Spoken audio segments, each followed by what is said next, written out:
How you doing? It's Mr. DJ back. I think I'll pick out about two or three Lost 45s tonight. Going back to Billboard's Hot 100 once again of October 23rd, 1971. You know those jams are popping right and left on those Hot 100s, and just got to come back to them time and time again to mine those, like going down into a mine shaft and picking out all these lost diamonds.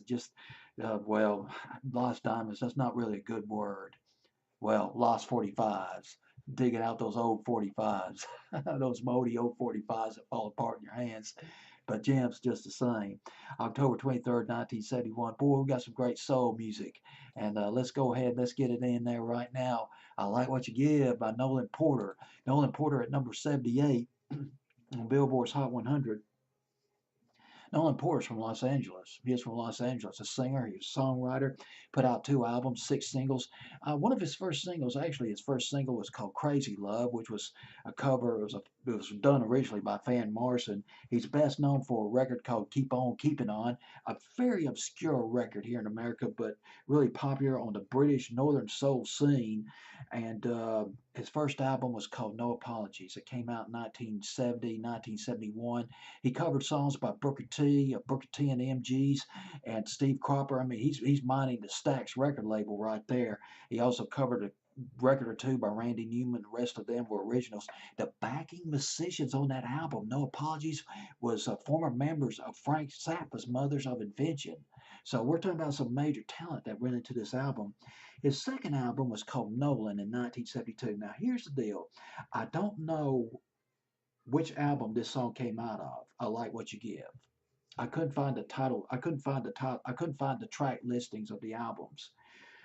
It's either one of those two albums, or maybe it might have been a one-off single. It was a minor R&B hit in 1971. Just didn't do much of anything. Should have been a much bigger hit.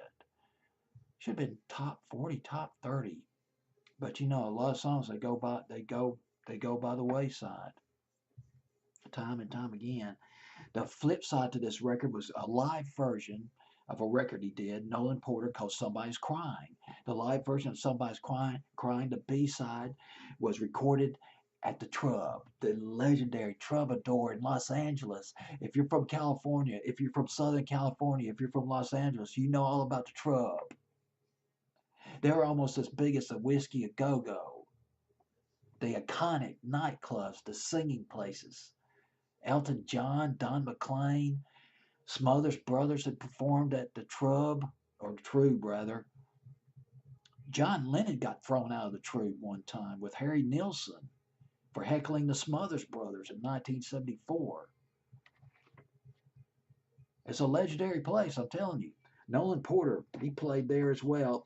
And by the way, Nolan Porter, he recorded for an imprint. It was called Lizard. It was run by a guy named Gabriel Meekler, Mekler, I believe is how you spell his last name. Gabriel Meekler produced hit records by Steppenwolf. Born to Be Wild, Magic Carpet Ride.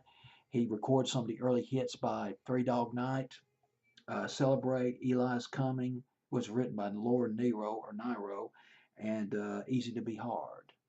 Recorded those songs for Three Dog Night. Gabriel Meekler. Told you there's a lot of talent going into this album. No apologies. Into this record. I Like What You Give, but no cigar. Only got as high as number 70 on Billboard's Hot 100. Fancy that.